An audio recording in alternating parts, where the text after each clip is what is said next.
Lombardi Sweep. It is week 15. Green Bay Packers are looking good, even though they are coming off a loss. They're basically, I think, one win away from clinching a playoff spot.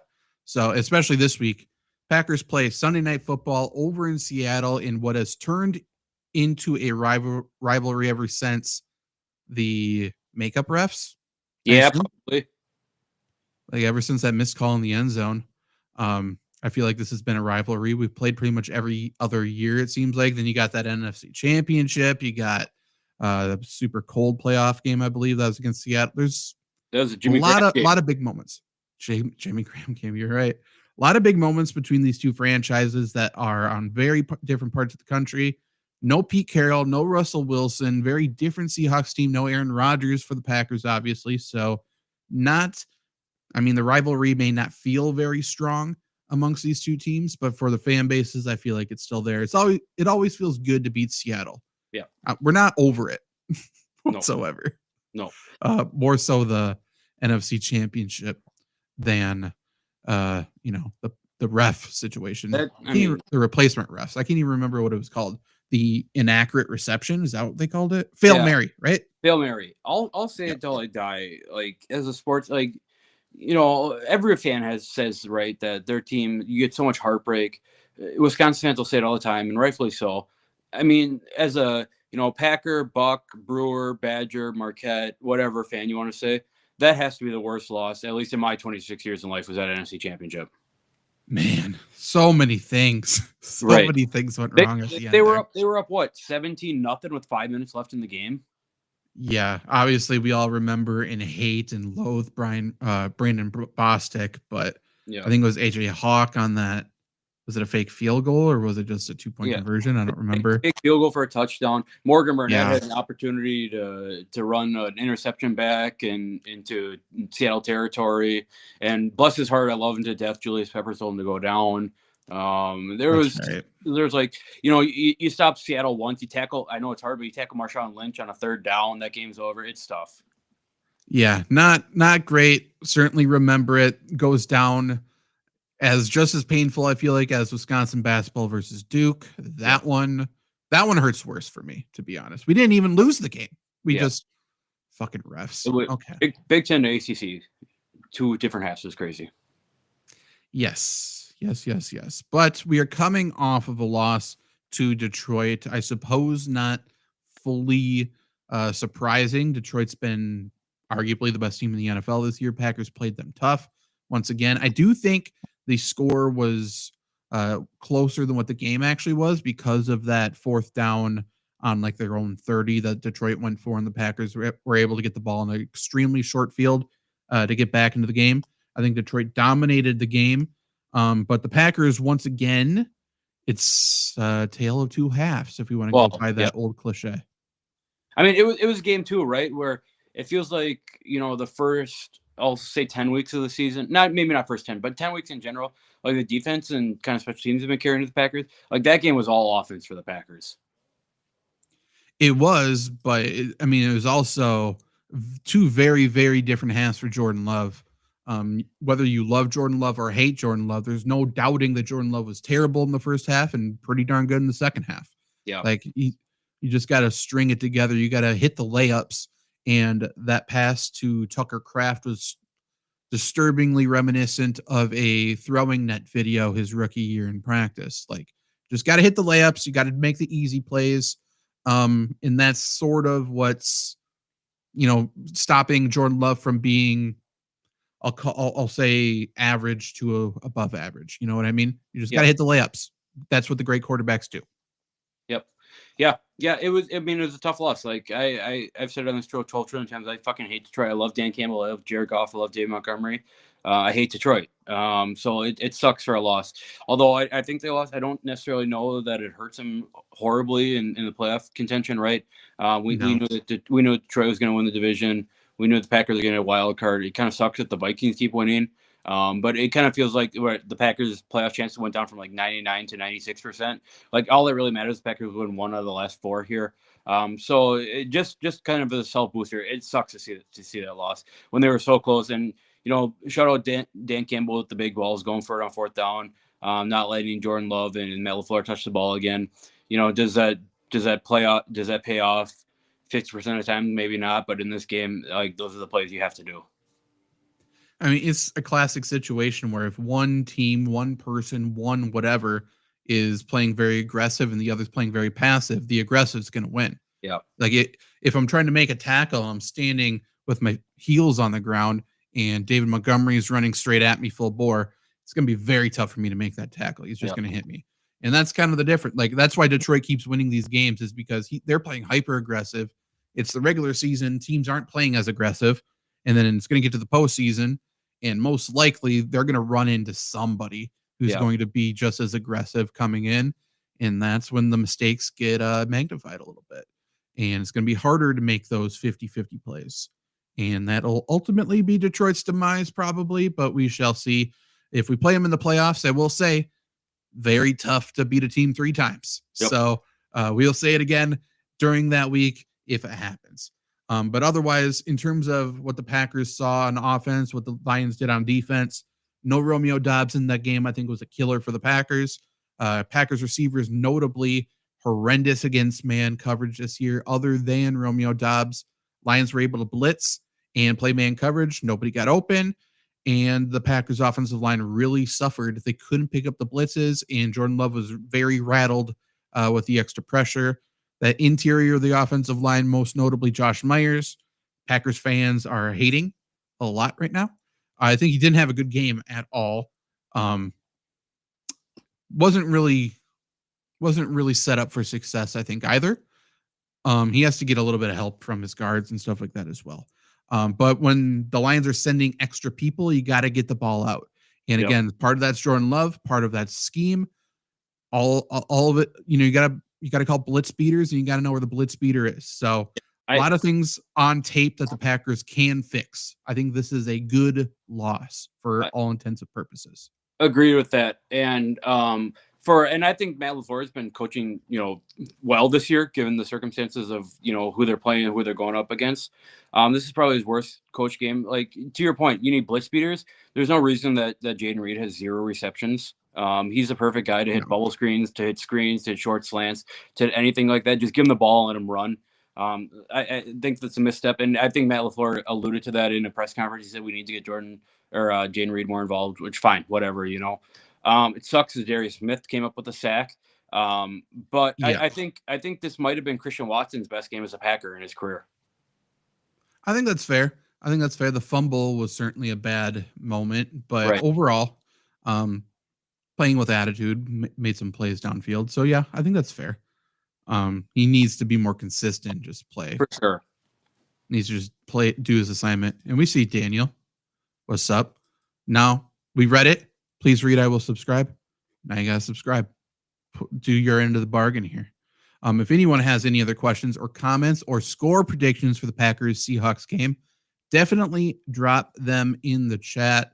Anything else about the Lions-Packers game? Yeah, and maybe it's kind of just building off of it a little bit. Packers secondary is really depleted, and as much as we want to talk about how awesome of a GM Brian Gutekunst is, which maybe is not necessarily the case, this Packers team still lacks a ton of depth at like every single position, and I think we're seeing that now. Like Jameson Williams had 7 catches for 80 yards. I know he didn't score, but he was a huge factor in this game. For as much as they kept Amon-Ra St. Brown in check, Tim Patrick scored 2 touchdowns. Like, there's no reason Tim Patrick should score 2 touchdowns against the Packers. It just goes to, I know injuries are a thing, but like this team, it feels like this team is kind of top heavy, which is fine. But when you get injuries like this, it really, really hurts. Well, the whole point of trading away a superstar is to get draft picks to build depth, right? And it feels like the Packers haven't really done that. They freed up cap and they brought in draft picks, and we still haven't really built up depth. So I fully agree with you there. But yeah, secondary, everyone knew. Yeah. Cornerback 2 was a weakness coming into the season. Then we're at the trade deadline. Everyone knew cornerback 2 is the biggest weakness. Still didn't make a move. Jair gets hurt, which isn't a good thing. We got an injury update on him in a second for the show and for this week. But yeah, I mean, someone needs to. I don't even think we're playing our best corners, to be completely honest. Like, but we got to do something. cornerback too. They obviously like him. They paid Keyshawn Nixon, right? Which, I mean, anyone with a brain knew that was not a great decision. No. I mean, Eric Stokes just can't play, man. I don't know. It's tough to see because it's certainly evident that this Packer team has potential. I'm not going to say that they have potential to win a championship, but just there's players on this team that are kind of being held back by not having the guys around them to win a championship here. Well, when the secondary is an issue, when cornerback is an issue, you better get pass rush. Right. And the Packers are 28th in pressure rate, and we traded away an edge rusher. Yeah. So I don't care that he requested a trade. Packers have done no right by any veteran over the past 10 years. Why are we doing something for them now? Like that, I don't know. I don't like trading away Preston Smith at all. He would be great to have right now. Well, and after trading away Preston Smith, we're not playing Lucas Van Ness that much more. So, yeah. I mean, we got to find pass rush somewhere. Yeah. And there's people in free agency that can help. Yeah.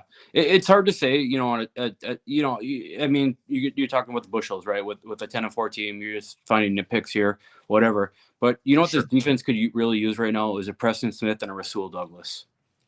Yeah. Trading away Rasul Douglas never really made much sense because it wasn't just trading away a great player. It was trading away someone who wanted to be there and a leader in the locker room. And then this offseason, we got rid of one of Rasul Douglas's best friends, Aaron Jones, who is a great player, who is continually taking pay cuts, who is a leader in the locker room.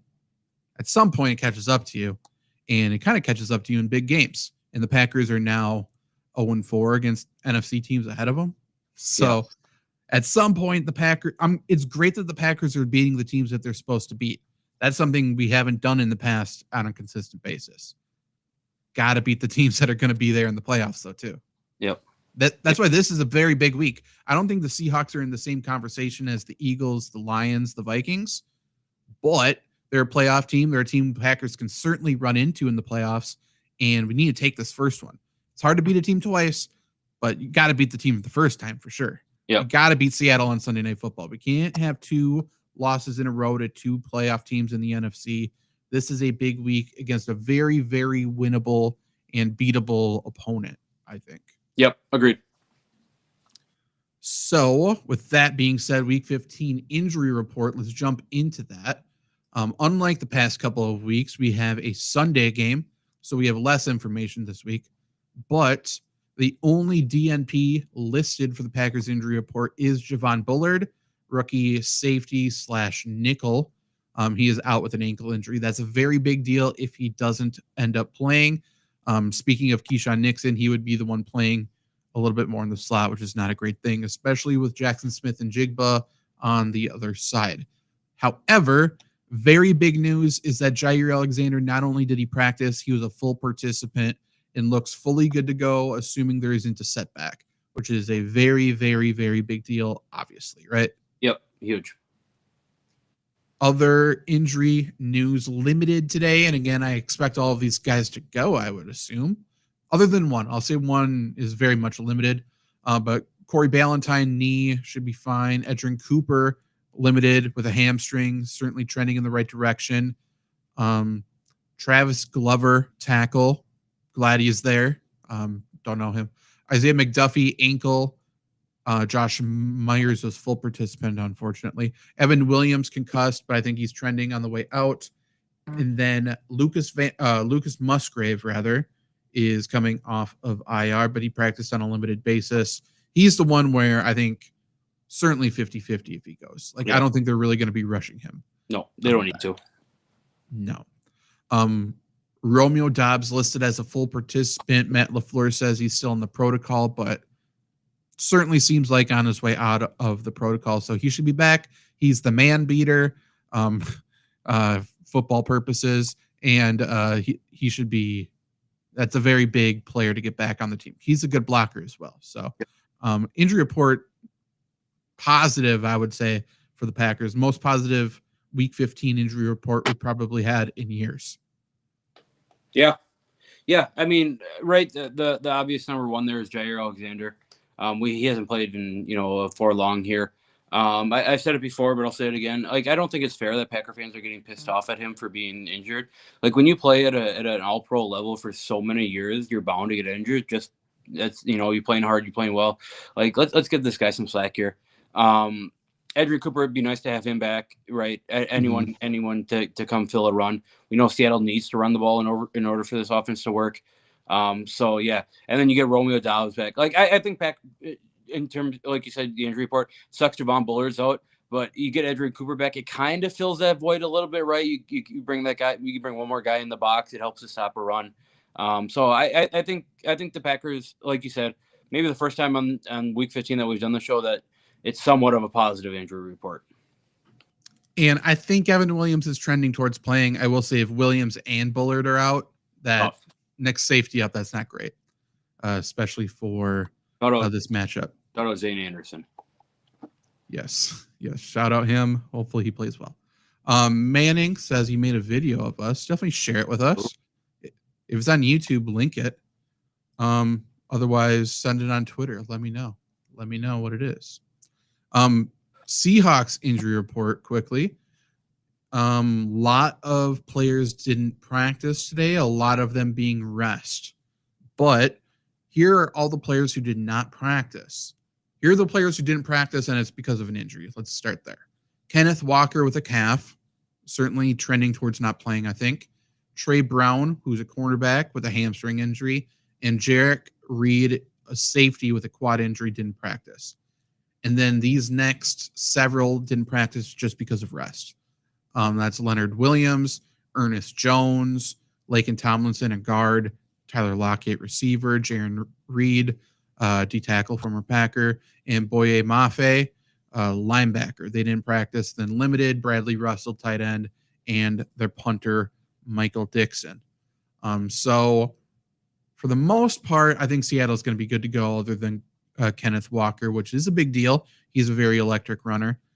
So they got to stop Zach Charbonnet. If you stop the run, like you were saying, puts a lot of pressure on that Seattle passing game, which can certainly falter. But we shall see. Yeah. Any thoughts about that injury report? To the point, like you brought up there, you stop the run. Like, I know people love Geno Smith. It's kind of a cool story, right? What was he 2 years ago? Last year, he was comeback player of the year. He didn't write back to the people who wrote him off, whatever. He's still not that good of a quarterback. Like he needs help in the run game. Zach Charbonnet was fine last week against Arizona. I think Green Bay's got a little bit better of a run defense against Arizona. I think the defensive line is much better than Arizona's was. Like Kenneth Walker's a big one. Going to the DNPs, I know they're probably they're second, third string guys. They have a safety and a cornerback out. Kind of feels like Green Bay can kind of attack it a little bit with the pass game here. I see JLX in the chat here asking if Josh Jacobs can get another three-peat. Like I don't necessarily know that. Like I'm not going to say no, he can't get 3 touchdowns, but it feels like a really run to set up the pass game. I think Jordan Love probably sees a pretty good week this week. He should, especially with Dobbs back. That opens things up for Reed a little bit more, who the Packers want to get involved. In Seattle, I mean, they stopped James Conner a few weeks ago, I guess, running the football, but overall they've been relatively soft. I don't think they're that great at stopping the run.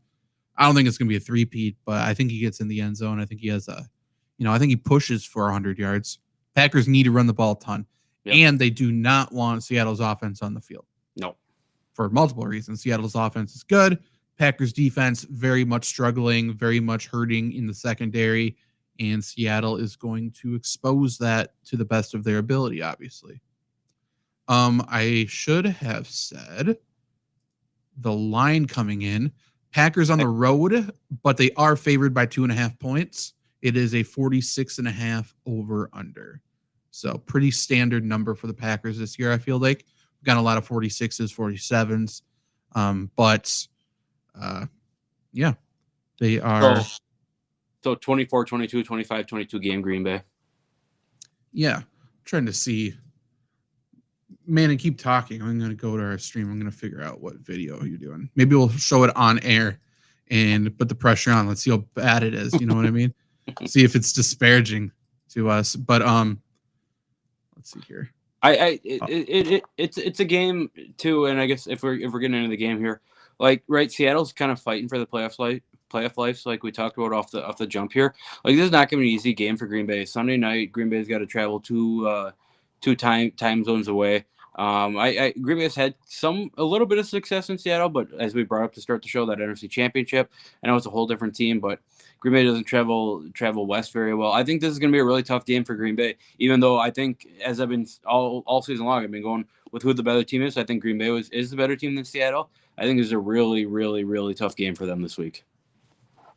I think it is as well, and I have a feeling definitely not Clip and Manning may be the same person or collaborating here.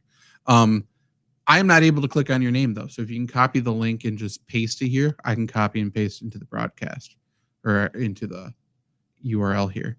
But yeah, this is going to be a tough game. In terms of what the Packers just have to do, both of these teams kind of commit penalties at the same rate, so they both shot themselves in the foot the same number of times. Both of these teams have plenty of defensive lapses. Both of these teams want to run the ball. It's a very similar matchup against each other. It'll be something. But you know what I'm excited for? This is what's that? Where it's my favorite time slot for a game, Sunday Night Football. You watch football all Sunday and you get hyped up for the team you're rooting for. Yeah. So I think that'll be a really fun part of this. It is good. This is a very good spot. This again, it's a big game, especially if Seattle happens to not win their division. Like this is a big game in terms of wild card seeding and stuff like that. So big game for the Packers to win. What I'm worried about, what's the key to the game? The Packers need to dictate the time of possession here. They need to control the clock.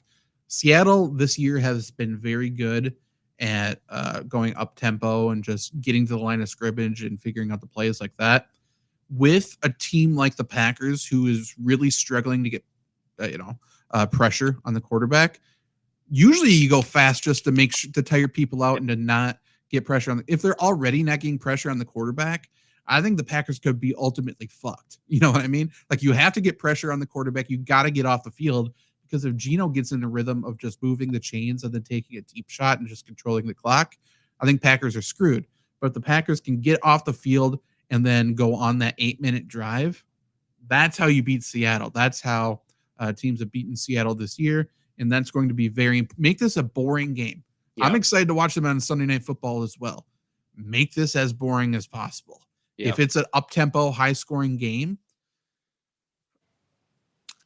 in my opinion, it favors Seattle. What do you think? I agree with that. Like, I think Seattle is probably more of the big-time playmakers than Green Bay does. But just kind of going off of, Green Bay needs to control the clock. They need to involve their playmakers in this game. Like, Josh Jacobs, fine. Yeah. He's been awesome. Like, you can't have another game where Jaden Reed goes 0 for 0. I think he gets involved early. I think he's fine. I think he probably sets up maybe 2 or 3 deep shots to Christian Watson. I don't think Christian Watson necessarily needs to be very involved in this game. Just let him run deep and open up the middle. Let Tucker Kraft work the sideline to the midfield like he does so well. And I think Emmanuel Wilson could probably see a little bit of a good game in here, kind of spelling Josh Jacobs. Like I really think Green Bay can run the ball well against Seattle. And I think that needs to happen. I think if they start with the ball, you take first 4 or 5 plays to run. If you hit Jaden Reed a bubble screen, you hit Jaden Reed on a short, a short slant, and then you go right back to it. Like to your point, I think Green Bay really has the opportunity to dictate the game, especially if they start with the ball early. And that's kind of what I'm hoping for. I hope they win the toss and they start with the ball, come down the field, score right away, and kind of drop their nuts on the table here. Have to. And there's certain games, coming in, and coaches say it all the time, like, we need our role players to come to play today. Yeah. You need to win this. Like this is the game where the second stringers, where the 4th round picks, where these guys come to play. This is a game the studs need to play. Yeah. They need to show up. And that goes for both sides. Like if I'm Seattle, I'm saying, DK, this is the game where you need to show up. Prime time, you need to embarrass this Packers secondary. If I'm the Packers, Rashawn Gary, you need to show up and get sacks. Josh Jacobs, you need to keep pounding the ball. Jordan Love, you need to protect the ball and make some fucking plays. And Reed, we need to get you the ball. And when you have the ball, you need to make a guy miss and go to the house. Right. Like, this is the game where the studs have to win. And we'll see. We'll see for both teams. It's been very, very inconsistent at best for their studs. Yeah, I think my number one key to the game here is, like, we need to see better offensive line play. Like, Detroit was down to, like, their 5th pass rusher last week, and Detroit controlled the trenches.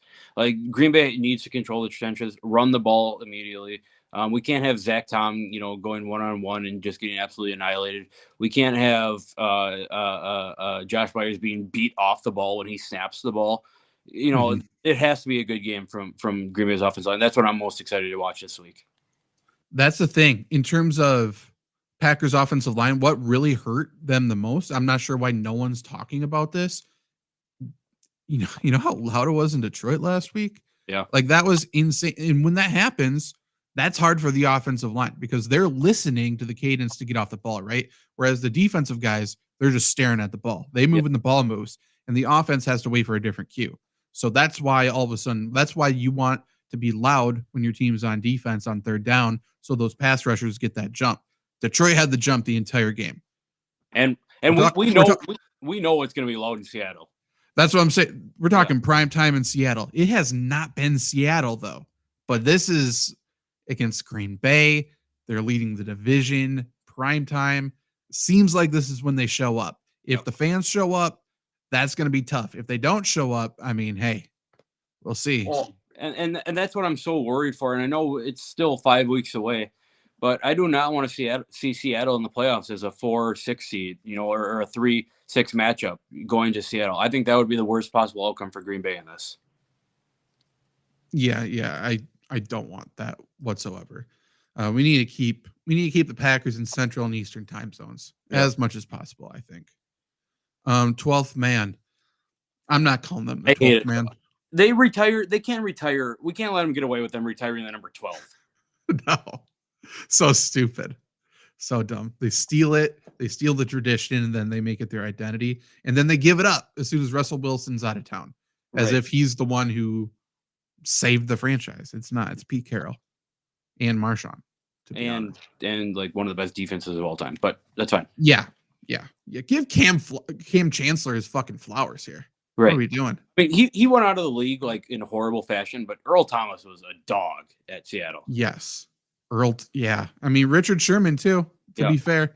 I'm not a Richard Sherman guy, but that secondary as a whole with Bobby Wagner in the middle. I mean, they were scary. That was a good team. Anything else in terms of preview for this game? Is there, I kind of brought up, offensive line is what I'm looking forward to. I guess, I think Matt LaFleur is kind of on a pedestal in this game. Like Packer fans, and I guess rightfully so, but just given the nature, like Packers were kind of projected to be a good team this year. Everyone's talking about Matt LaFleur not being up for Coach of the Year, which I wouldn't put him up in the top 5. But like you have to outcoach Mike McDonald in this one. It's a rookie coach. Like this kind of feels like I'm not gonna say must win, but it feels like if Matt LaFleur can get this on the road, it feels like a really good win for Matt LaFleur's legacy, right? It has to be. I mean, wins in prime time. Everybody remembers what happens in prime time, right? Like it's the reason why Tua's injury prone and Chris Olave is just forgotten. Why Kirk Cousins is a total loser in the NFL. Yeah, he's never won anything. But then you look at his stats, like, oh, he actually had a decent year. Yeah. You got to win in prime time. You got to punish the good teams. You got to beat the good teams. Can't have a first quarter challenge. That's so obviously not true. You know what I mean? You can't call a timeout in the first quarter. This is what's really true, actually. Packers better not call a timeout on like a third down in the first quarter because it's too loud and you can't get the play call in. That's how you get the crowd in the game the entire way. Right. Can't do that. Can't do it. Also can't really, this is what we should talk about. How do you feel about Matt LaFleur kind of motherfucking that Detroit guy pre-game on the sideline? I like it. Because he talked about it after the game. It was a weird situation, right? You're a Detroit fan coming out holding a flag, and you're gonna go out. Like I love the passion as a fan, but you can't go up to a coach and start cussing at him. Like I don't love siding with authority, but like I'm not gonna say that guy should have been kicked out, but that guy probably should have been kicked out. He for sure should have been kicked out. I for sure love it from the fan though, where he just doesn't care. He's wrong in the situation, no doubt. Yeah, but very funny. But Matt LaFleur, I don't know the full situation. I don't know exactly what was said, and I mostly don't know how long that guy was there. If that guy was there for a long time and he wasn't moving, wasn't going away, and nobody was doing something, then I love it from LaFleur. But if it was like the first sign of anybody saying something, I'm not sure if I love it. I don't know. Like we've said, LaFleur's kind of eyebrows, kind of a cuck. I think this is kind of an alpha move by LaFleur. Like go right back after him. Like I don't know about you, but it feels like to me LaFleur's kind of flipped a switch this year where it's like just fuck everything. I'm gonna put a little. I'm gonna get a little bit more hair on my balls this season. I fully agree. And it does look like we have a video here, so we will show this at the end. This video is not from anyone who's been saying that they have a video for us. I know there's a lot of people at play here, and it seems like they may all be the same person. But we will check it out in a little bit. The other thing I was going to say, Seattle's offensive line last week did play extremely well. Yeah, I think against Arizona. This isn't really a good offensive line minus Charles Cross, maybe. Yeah. I think both tackles are all right, but Charles Cross in particular is really good. So I think they overachieved last week. I think it was more of a product of playing Arizona, to be honest. Mm-hmm. Like I said, Rashawn Gary for sure, earn your money. But then Enigbare, Van Ness, somebody else needs to step up. Yeah. We need to get pressure, man. We have to. And by the way, Seattle, Gino's been under pressure all year. Mm-hmm. Seattle knows how to get it to the open guy. They know how to beat a blitz. So got to get pressure with 4. Sending extra guys. And I think, like, to your point about Seattle not being that great of an offense line, I think we can get pressure with 4 or 5. Like, I would take our front 5 over their front 5 any day of the week, I think. You got to be able to do it.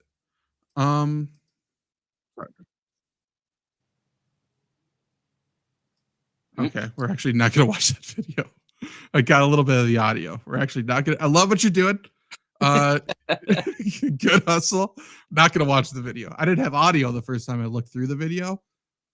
May have dubbed a little audio over the Flurry Sports podcast. You know what? You almost got me. Joke's on you. I did my research. Okay, so Packers favored by 2.5. A little flustered here. Packers favored by 2.5, 46.5 over under. Sunday Night Football, away game in Seattle. I think Green Bay is the better team. I do too, but I don't love the circumstances here. I don't either. I think the Packers win. Packers have had a horseshoe shoved up their ass all year long. It feels like it's another lucky win, if you want to call it that. I'm going to go Packers win 27-23. Yeah. I think it goes a little over. Yeah, I don't know, man. I've been optimistic about the Packers win this season. I think Seattle takes this game. Like I said, I think Seattle's fighting for a lot more than Green Bay's fighting for right now. I said Green Bay's the better team, but I don't love traveling out west. I don't love, I guess it's probably it's going to be 5:20 there when the game kicks off. I don't know. It's just too much weird shit for me going on, especially with Seattle going for a division here. I really think Jackson Smith-Njigba is a huge X factor in this game. He's a really good football player, and I think he's really going to expose a really big part of the Packers defense here. So I'll say 24-21 Seattle.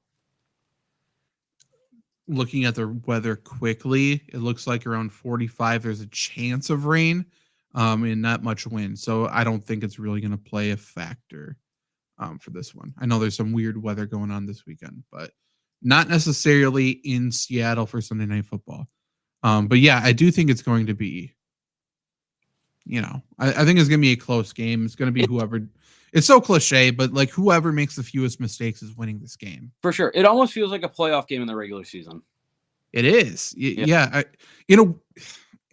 I guess it doesn't have super high stakes, but it's a game that could be very important in a couple of weeks. Yep. And we can't make who do the Packers have next week? We can't make this a pattern. New Orleans. Gotta be New Orleans, man. If we lose 2 in a row and we have to play New Orleans, it feels bad. Yeah. Feels really bad. Then you got to go play the Vikings. So yeah, New Orleans Monday night. New Orleans. Yeah, I hate that. Yeah. Christmas week too. Another team fighting for the division lives. New Orleans. I think the fight's gone. I agree. I agree. Who knows who we see at quarterback though? fuck their coach for bitching at the punter. Get the fuck out of here. I agree. He's a special teams guy, though. He can I do it. get it, but still, like, your punter's not the reason that your team fucking sucks. No. There's a few other reasons. One was at quarterback. He's no longer there. Yeah. Derek Carr, though, I will say, as much as I dislike Derek Carr, as much as I don't think he's a good player, he'll put his body on the line. I respect that. He's said a couple of good Michael Jackson touchdown dances, which have been fun to watch too. That's true. Shout out to do you know the name of that Vikings?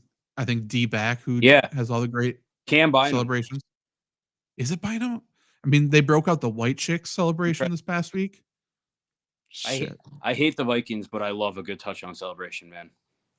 If you have the time, I mean, they have to practice that so much. You know what's crazy is so I assume that it was the Cam Bynum and whoever did it together. That's incredible that it worked out that way. If that's the two who practiced that touchdown is. Right. Yeah. It seems like it. Yeah. It has to at this point. I don't know. Yeah. I got a thing. Sure. I did the everyone, kind of the charm of Wisconsin, right? Is you go to a dive bar and you kind of hang out, talk to the locals. I had that experience today. Went up north with my dad. Went to a kind of a dive bar up north. We had some old people in there. Old guy brought his dog in. It was great, man. It's why I love Wisconsin. It's the absolute best. Yeah. Obviously, where I live, it's only dive bars at this point. Yeah. But it's small town Wisconsin. Everyone, you walk in the dive bar, you know who everybody is at this point. People were talking about where they can buy a fire extinguisher, and the guy goes, "Oh, I got a guy for you." It's just incredible. Everyone has a guy for something. Yeah, for sure. And you got to check it out. You got to see what this guy has, and it's not going to be good. It's going to be the most half-ass. I mean, the extinguisher probably expired in '99. Right. But it's a hell of a deal. And people in America, love it or hate it, whatever. People want to talk about finance. People want to talk about everything here and there. Like the heart of America is dive bars in northern Wisconsin. That's what America is. 100%. Couldn't agree with you anymore. My only other thing that I have, and it's just if I can have a brief inconvenience of my life that's happened over the past 24 hours. I burnt the ever-living piss out of my thumb last night. Horrible. Somehow it doesn't necessarily hurt today. It's just so dead that it doesn't sting anymore. But I fried off the thumbprint, and now I can't open my phone with my thumbprint. Yep. It's so annoying. I had that in high school. I worked at Dunkin' Donuts, and I was a cook. So I always tell people I'm a professional chef. Whatever. So I went to grab something out of the oven. I burned my thumb, and it blistered up immediately. And we went to state for basketball, and in warm-ups, I was caught a ball to shoot, popped the blister, and everything went right in my face. All the goo and shit. It was horrible. Disgusting. Yeah. Yeah, that's not great. Yeah. But I mean, I don't even have feelings in my fingertips anymore from being in cold and touching ovens and shit. And my fingers. Yeah, that's kind of where I'm at. My fingers half work. They're just all broken and fucking stepped on and cold and shit in football and not great. Is the worst thing, I've had a knee injury. I'm sure you've had injuries playing football. The worst thing in football is cold out and you get stepped on by a big guy on your foot with a cleat. Yeah. Oh, stepped on with a cleat. Yeah. It just lingers. It hurts so fucking bad. So bad. Yeah, that is very true. I may have done that possibly intentionally a couple times to people, weird. Yeah. I'll different story for a different day. How about that? Yeah, this is a big week for the Packers. Huge. Thank you to everybody, I should say, who voted during the Volume 1 polls for a Lombardi Sweep. Now we do the waiting game. Now we don't find out until February or something. It takes a lot of time to count digital votes. So we will not find out for a while, but thank you very much for supporting if you did. And if you didn't, start counting down the weeks, probably about 49 weeks until next year's voting begins. So, I mean, you got to be on it next year. volume1.org/best of. Bookmark it now. Make sure to vote. Anything else before we get out of here? I don't think so. We said on, I guess, just curious. Who is, and shout out Randy Moss. Tough what he's going through. But who is Yeah. his favorite football player of all time? Not a Packer. Favorite all-time not a Packer. I mean, technically, it's not technically, it's true. JJ Watt's up there. Yeah. I've always been a huge JJ Watt fan. Big Brian Urlacher fan. Sure. Ed Reed's great. Loved mine's probably Chris Johnson or Chad Johnson.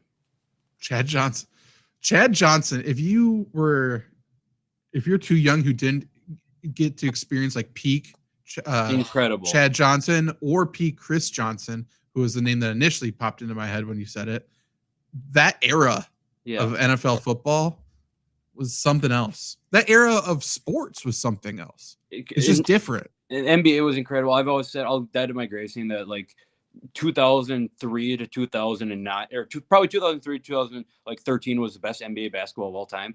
But like, just going back to that NFL one division, that AFC South of Maurice Jones-Drew, Chris Johnson, Arian Foster for a trio of running backs, like, that's hard to go against for any era in NFL. All of sports, though. So you're talking about NBA, for sure the best it ever was. NFL, you just had these big. It's the first time there was non-quarterbacks who really started to emerge as like big personalities and brands. UFC, so they were superheroes. They were professional wrestlers. They were superheroes. You're talking about Iceman, Chuck Liddell, Rampage Jackson. You got all of these insane personalities. That's insane. That's something they can't replicate. Yeah, like you're not a baseball guy. Really, that was really the last fun part about baseball before all these insane contracts got in, was those early 2000s. Sure. And if you were a big hockey guy, I mean, that was peak, just like fucking throwing fists every night. Like, it was old school hockey. Obviously, it wasn't marketed. You don't really know who any of the people are. But that era of sports, different. I mean, that was the era. That was the era where before you go to school, you watch SportsCenter every single morning. Now I couldn't give a fuck about what happens on SportsCenter. It's not highlights. Like that's every day at lunch. That's when the top 10 played. Right. So yeah, everyone's watching. I remember. So I was. This is not a shout out because this isn't a humble brag or anything. I was friends with Sam Decker. Yeah. His high school basketball, he had that game winner. Do you remember that at State? Yeah. That was the coolest fucking thing to see on SportsCenter top 10 for a few weeks. I feel like it was a while. Yeah. And every day, just like texting him, and he was such a prick. Still is. But like that shit was the coolest whenever you see someone you knew on SportsCenter top 10, or you see a viral video that was on there that somehow you saw beforehand. Right. I don't know, man. It's been talked about for how long now, but something changed with COVID. Like, the world changed and things just don't hit the same anymore. I mean, there's sports industry in general. Few things have changed, and there's a few single people you could really blame. How about media wise? I was talking about a 39-year-old in Los Angeles who plays professional basketball. That changed a lot of things. There's also a very much balding black man on ESPN that's changed a lot of things. Yep. Maybe Skip had something to do with it as well. Shout out Skip, man. The dedication of the craft that Skip Bayless went 15 years just on horrible takes, and he got famous. I love Skip Bayless. I love him too. I just hate that people have to replicate him. Right. He should be a one of one, and he is, but there's too many mimics. Right. We need sports television back. Yep. It's not the same thing. Yep. Don't love it. Okay. Well, Old Man Yells at Cloud is over. We'll be back next week for Lombardi Sweep Week 16. We're getting down. We are. It kind of sucks, but I mean, this is fun football that we're in right now. Very fun, very important football. So we'll be back next week with a full breakdown, probably a full house. Janet and Trevor being back. See you then.